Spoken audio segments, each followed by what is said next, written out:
رب زدني علما رب زدني علما رب زدني علما. السلام علیکم ورحمۃ اللہ وبرکاتہ. ناظرین ساری حاضر خدمت ہیں. آپ کے لیے ہم ایک نیا چیپٹر لے کر حاضر ہوئے ہیں.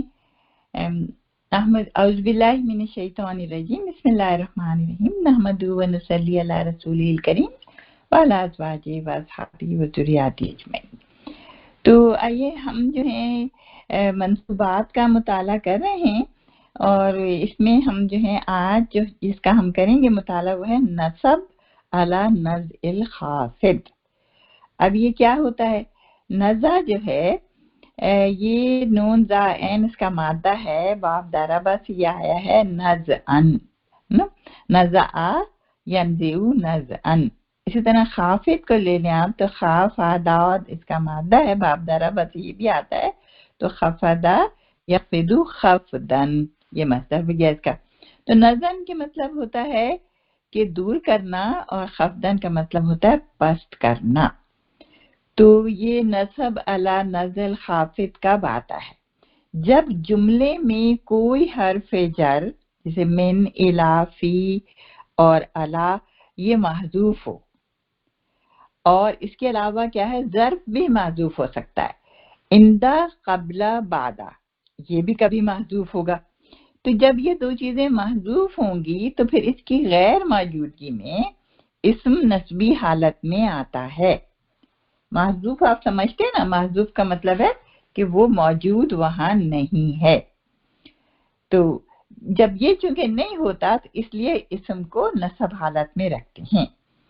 اور اس کی دوسری خاص بات یہ ہے کہ یہ لازم فعل کے ساتھ آتا ہے. اور پھر آپ کہیں گے کہ ایسا کیوں کرتے ہیں؟ تو ایسا اختصار کی وجہ سے کرتے ہیں. یعنی جملے کو جب چھوٹا بنانا ہو تو اس میں سے کچھ چیزیں نکال دی جاتی ہیں نا. اگر فی، اعلی، من کی ضرورت ہے اسے نکال دیا، اندہ، قبلہ کی ضرورت ہے اسے نکال دیا، اور اسم کو نصب دے دیا، تو ہم یہ سمجھ جائیں گے کہ یہاں اس کے یہ مطلب ہے. اور دوسری بات یہ ہوتی ہے کہ کلام میں حسن پیدا کرتا ہے. یعنی جب سب چیز رائم کرتی ہے، سب چیز نصب میں آ رہی ہوتی ہے، تو پھر ایک دفعہ جر میں آ جائے بیچ میں تو پھر وہ کلام میں جو ہے وہ اس کی خوبصورتی باقی نہیں رہتی.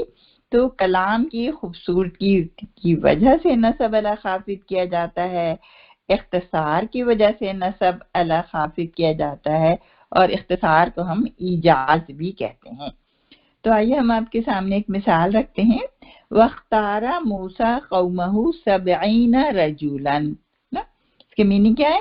موسیٰ نے اپنی قوم کے لیے 70 آدمی چن لیے، اپنی قوم میں سے 70 آدمی چن لیے. وَاخْتَارَ فعل ہو گیا، موسیٰ فاعل ہو گئے، قَوْمَهُ یہ کیا ہو گیا؟ نصب علی نزع الخافض. اور اس میں سے کیا چیز غائب ہے؟ من غائب ہے. موسیٰ نے کس میں سے چنے؟ اپنی قوم میں سے چنے، تو من اس میں سے نہیں ہے. اور 70 جو ہے یہ مفعول بہ ہے، اور رجلن جو ہے یہ تمیز ہے. تو یہ آپ سمجھ گئے، یہ قومہ کو پھر آپ جو ہے یہ تمیز یا مفعول بہ نہیں کہیں گے، بلکہ پھر آپ کہیں گے یہ ہے نصب علی نزع الخافض. اچھا جی، دوسری مثال لیتے ہیں. لَأَقْعُدَنَّ لَهُمْ صِرَاطَكَ الْمُسْتَقِيمَ. کیا ہے اس میں؟ کہ میں تو ضرور بیٹھوں گا ان کے لیے تیرے سیدھے راستے پر. یہ شیطان نے کہا تھا نا اللہ تعالیٰ سے. تو اس میں آپ دیکھیں لَأَقْعُدَنَّ میں تو ضرور بیٹھوں گا، یہ تو آپ کا فعل ہو گیا فاعل. اب اس میں جو ہے نا صراطک المستقیم ہمارے کام کی چیز ہے. یہ صراطک المستقیم، صراطک المستقیم میں آپ نے دیکھا کہ یہاں پہ کیا ہونا چاہیے تھا؟ علی صراطک المستقیم. تو علی صراطی یہاں پہ نہیں ہے، بلکہ اسی جگہ صراطا آیا ہے. تو اس کو ہم کہیں گے نصب علی نزع الخافض. فعل لازم کے ساتھ جب کبھی مفعول بہ آ جائے، جیسے یہ ہے، یہ بڑی مشہور آیت ہے سورہ منافقون کی پہلی آیت ہے. اذا جاءک المنافقون، میننگ کیا ہے؟ جب تیرے پاس منافقین آتے ہیں. جا فعل ہو گیا، کا مفعول بہ ہو گیا. اب مفعول بہ ہو گیا، اب منافقون جو ہے وہ فاعل ہو گیا. تو اب یہاں پہ جو ہے کیا چیز غائب ہے؟ یہاں پہ اندہ غائب ہے کہ اذا جاء اندہ کا، جب تیرے پاس آتے ہیں. اس میں کا جو ہے وہ خالی ہے اور اس میں الا بھی ہو سکتا ہے اور اندہ بھی ہو سکتا ہے. اچھا جی، پھر ہے کہ جو حواس سے چیزیں محسوس کی جاتی ہیں ان پر نصب علی نزل خافض کرتے ہیں. اب جیسے یہ ہے لما یدخل الایمان فی قلوبکم، ابھی تک ان کے دلوں میں ایمان داخل ہوا ہی نہیں. تو اس میں جو ہے نزل خافض اس میں ہوا ہے، مگر اس میں کرتے نہیں ہیں، بلکہ اس کو ہم پھر جو ہے ایمان کو جو ہے وہ یہاں پہ ایمان کو پیش دیا ہے نا، یہاں پہ ایمان کو دمہ دیا ہے، حالانکہ یہ جو ہے آپ کا مفعول بھی ہے یا آپ کا نصب علی خافض ہے، لیکن یہاں نہیں کرتے. اچھا جی، چلیں اب ہم ایک اور چیز پڑھتے ہیں، نصب علی المدح و ذم. تو بہت مدح کہتے ہیں تعریف کو اور ذم کہتے ہیں برائی کو.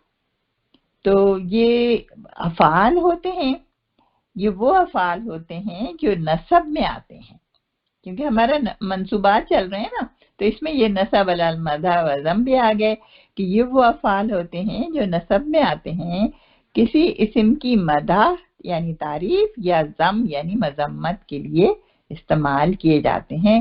اور یہ نعمہ تعریف کے لیے آتا ہے اور بئس مذمت کے لیے آتا ہے. اس کی مثال آپ سمجھے، نعم الرجل زید، زید اچھا آدمی ہے. بئس الرجل زید، زید برا آدمی ہے نا. تو نعمہ اور بئس اگرچہ فعل ہے مگر یہ نصب میں آتے ہیں. ان افعال کے فاعل کی 4 شکلیں ہو سکتی ہیں. نمبر 1 ہے معرف بلام ہو سکتا ہے، نعم الرجل زید. نعمہ کس کے لیے استعمال ہوا؟ الرجل زید کے لیے استعمال ہوا ہے. پھر ہے معرف بلام کی طرف مضاف، مضاف بھی بن کے آ سکتا ہے، نعمہ غلام الرجل زید. اچھا پھر کیا ہے کہ ضمیر مستتر، نعمہ رجلا زید. اس میں نعمہ میں جو ہے ضمیر مستتر ہوا چھپی ہوتی ہے. اچھا پھر اس کے بعد ہے ما بمعنی شیئن فنعما ہیا. اب اس میں دیکھیں نعمہ تھا، یہ یہاں پہ تھا نعمہ اور اس کے اندر ایک اور جو ہے آپ نے ما ملا دیا تو یہ بن گیا فنعما، ہے نا. تو فنعما ہیا، تو اس کے اندر جو ہے یہ ما بمعنی شیئن بھی استعمال ہوا ہے. اچھا نعمہ اور بیسا اور سا جو ہے اس کا مؤنث بھی استعمال ہوتا ہے. جیسے ہم کہیں گے نعمت المرأۃ فاطمۃ، یعنی جب مرا کی باری آئے گی، عورت کی باری آئے گی تو ہم کہیں گے نعمت، یہ استعمال ہوگا نعمت. اور فاطمہ، فاطمہ جو ہے وہ آف کورس عورت ہے، تو فاطمہ جو عورت ہے اس لیے اس کے لیے نعمت کا فعل آیا ہے. اور اسی طرح بیسا کا فعل بھی بئسل مرأۃ سواد، بیستل ہونا چاہیے یہاں پہ، بیستل مرأۃ، بیستل مرأۃ سواد. اچھا جی، پھر قرآنی مثالیں ہم نے لی آپ کے لیے، نعم المولا و نعم النصیر. یہ تو بہت ہی مشہور آیت ہے کہ اللہ تعالیٰ کے لیے آئیے کہ کیا ہی اچھا دوست ہے وہ، اور ولی ہے اور مولا ہے، آقا ہے، سردار ہے، اور کیا ہی اچھا مدد کرنے والا ہے. تو نعمہ جو ہے یہ ہم نے آپ کو بتایا تھا کہ یہ تعریف کے لیے استعمال ہوتا ہے. اور پھر ہے بئس القرار، یہ بھی قرآن کی آیت ہے کہ کیا ہی بری ہے رہنے کی جگہ. جب مجرموں کی بات آتی ہے اور جہنم کی بات آتی ہے تو پھر بئسا کا فعل استعمال کیا جاتا ہے کہ بئس القرار، بہت ہی بری جگہ ہے رہنے کی. اچھا یہ ہمارے ہو گئے. اب ہم آتے ہیں افعال تعجب. افعال تعجب کے لیے ما کا استعمال ہوتا ہے. تو جیسے ما افعلہ نا، یا افعلہ بہی، ما احسن زیدن، اس میں آپ نے دیکھا نصب میں آیا، ما احسن زیدن، زید کیا ہی حسین ہے. ما اطول الولدینی، ہے نا، کیا ہے دونوں لڑکے کتنے لمبے ہیں. ولدین تھا نا، یہ بھی نسبی حالت میں، ولدانی تھا تو یہ ولدین ہو گیا. اچھا پھر ہے کہ اشد، اشدد، آزم، آزم، یہ ماں کے ساتھ لگاتے ہیں، ہے نا. تو جیسے ہم نے آپ کے لیے لیے ما اشد اکرامہ، تو یہ ہمارے الحمدللہ یہ 3 جو ہے منصوبات کور ہو گئے. انشاءاللہ پھر ہم آپ کے لیے اور لے کے آئیں گے. السلام علیکم.